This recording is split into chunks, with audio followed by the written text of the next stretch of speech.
Senator Aquino seems to be yielding to Yes, Senator... Mr. President, may we recognize Senator Lacson, Mr. President?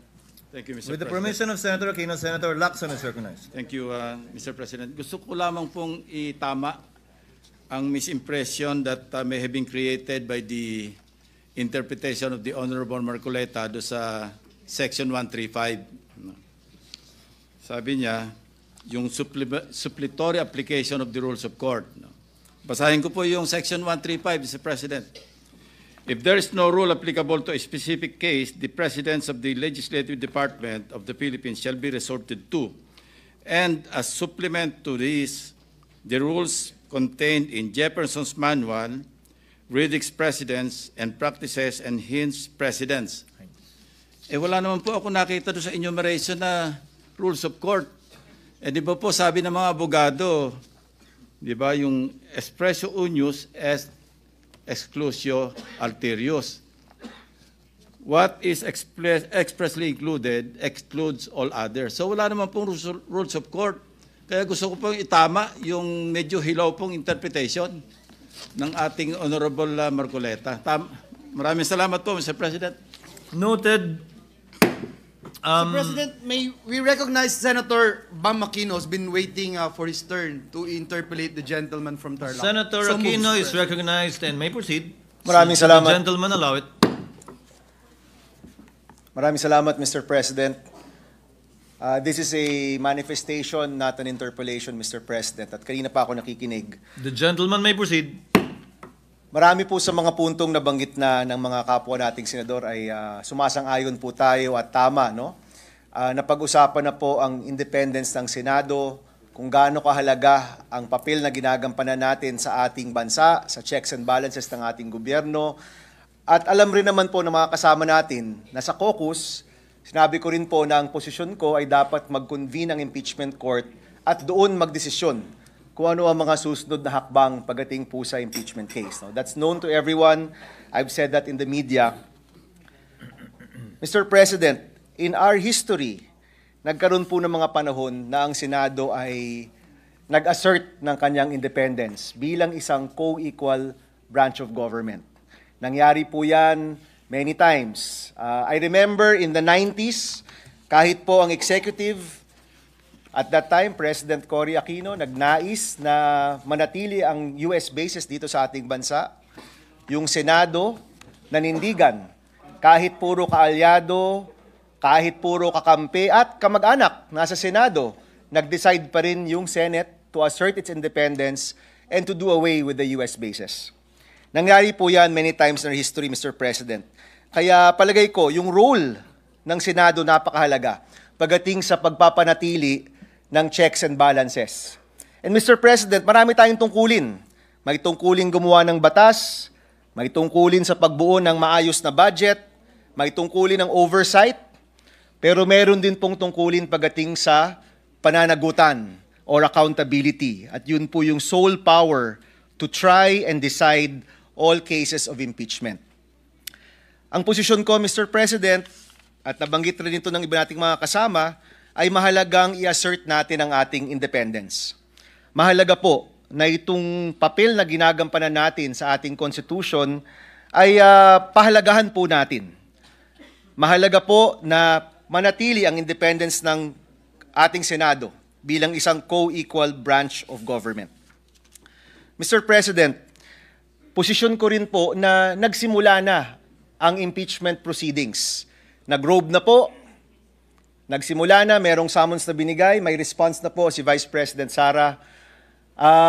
Kami pong mga bago, may mga robe na rin po, pero hindi pa po nadudumihan. Hindi po magagamit, no? Ang posisyon ko po, mag-convene ang impeachment court at doon natin i-decide ang mga bagay-bagay na ito. Mr. President, may dalawang bagay rin na nailabas, no? Na hindi pa siguro na pag-uusapan. Let me read, Mr. President, Article 9, Section 3 of our Constitution, Accountability of Public Officers. In case the verified complaint or resolution of impeachment is filed by at least one-third of all members of the House, the same shall constitute the articles of impeachment and trial by the Senate shall forthwith proceed.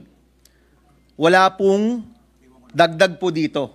No? Dito po sa gallery, kasama ho natin dalawang framers of our Constitution. Nandito po si Professor Ed Garcia at si former Chairperson Christian Munsod.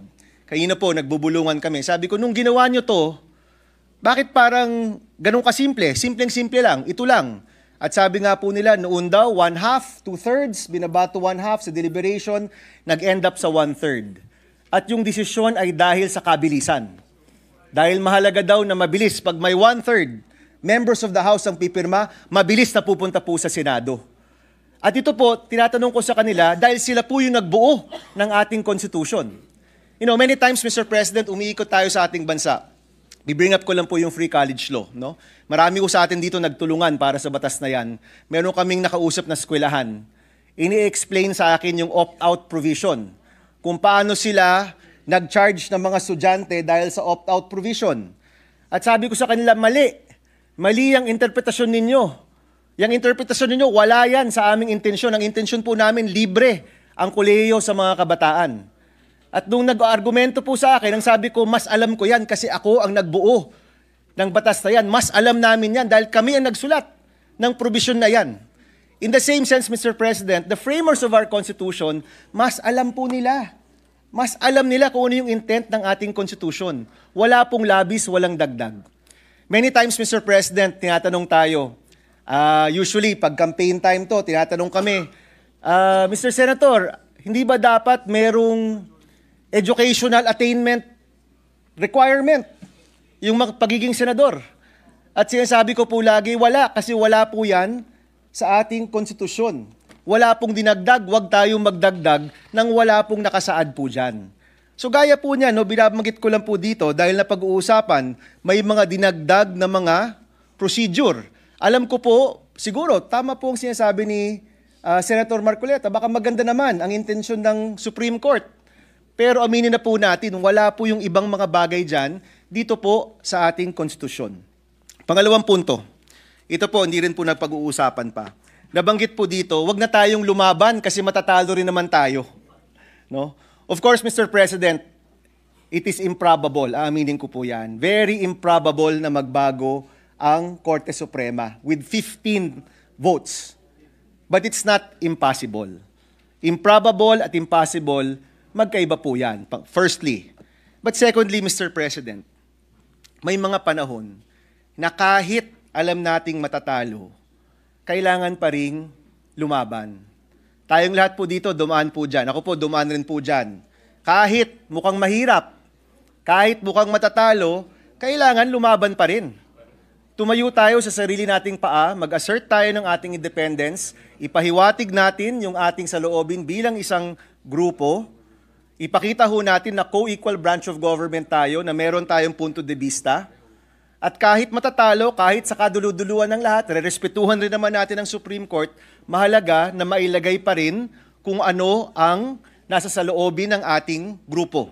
Mahalaga pa rin na malagay natin kung ano talaga ang posisyon ng Senado pagdating sa ating independent nature and being the sole authority to try and decide impeachment cases, kahit po matatalo. So para sa akin po, hindi katanggap-tanggap ang posisyon na dahil matatalo rin tayo, huwag na tayong lumaban. Paminsan-minsan po mahalaga na ilagay naman natin ang ating posisyon kahit alam po natin na hindi pabor sa atin ang mga bagay-bagay. Thank you, Mr. President, and we'd like to thank Senator Marcoleta for his time. Thank you, Senator Aquino. Noted and entered into the records. Senator Marcoleta. Mr. President, I thank Senator Bam for his manifestation. Totoo nga po na yung binasa niya sa Article 11, Section 3, Paragraph 4, na sinasabi nga naman, in case the verified complaint or resolution of impeachment is filed by at least 1/3 of all the members of the House, the same shall constitute the articles of impeachment and trial by the Senate shall forthwith proceed. Ngunit, Mr. President, this cannot be applied in isolation of Paragraph 8 na nandito rin po sa the same Section 3, Article 11. Ang sinasabi po sa Paragraph 8, the Congress shall promulgate its rules on impeachment to effectively carry out the purpose of this section. Kaya po ang sinusunod ng House dapat, yung rules of procedures in impeachment proceedings. Pero kagaya nga po na sinabi ko, imbes na sundin po nila, sila po yung gumawa nun eh. Hindi naman po nila sinunod. Kaya po ang nangyari, pinagsabihin ng Korte Suprema, ganito ang pag-file. Nagbigay nga po ng guidelines. Pangalawa po, yung kanyang sinabi na nakapag-umpisa na po kayo eh. Kanina po, kinwalify ko yun before I proceeded in my speech. Sabi ko po, the initial proceedings conducted by the Senate of the 19th Congress were not formally carried over into the Senate of the 20th Congress. Wala po talaga eh. I cannot recall, sabi ko nga, and there is no action taken by this chamber, Mr. President, sapagkat ang alam ko, all these proceedings were already deemed terminated at the expiration of the 19th Congress at noon of June 30, 2025. And they cannot be miraculously bring forth to life in this Congress where both of us now belong, because this Congress is of different composition. Yun lamang po ang qualification doon, Mr. President. Quick rejoinder, Mr. President. Senator Aquino is recognized. Yes, Mr. President. Babanggitin ko lang po yung isang na banggit ni my co-gentleman from Tarlac, Senator Marcoleta. Mr. President, may Section 4, may Section 8. Di ba? Ito po ba'y meant to reflect each other or not? Maganda pong matanong yung mga framers of the Constitution. Sila po yung nandoon nung nabuo po ito.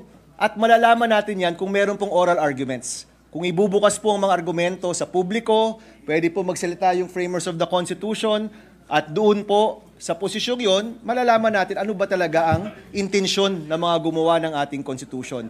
And Mr. President, pwede pong mangyari yon if we are able to table this matter and allow for these oral arguments to happen. Mr. President, hindi po ba maganda rin kung ang Senado mismo magsama-sama at magsabi sa Supreme Court, baka magandang magkaroon ng oral arguments dito po sa kasong ito. Yun lang po, Mr. President. Thank you.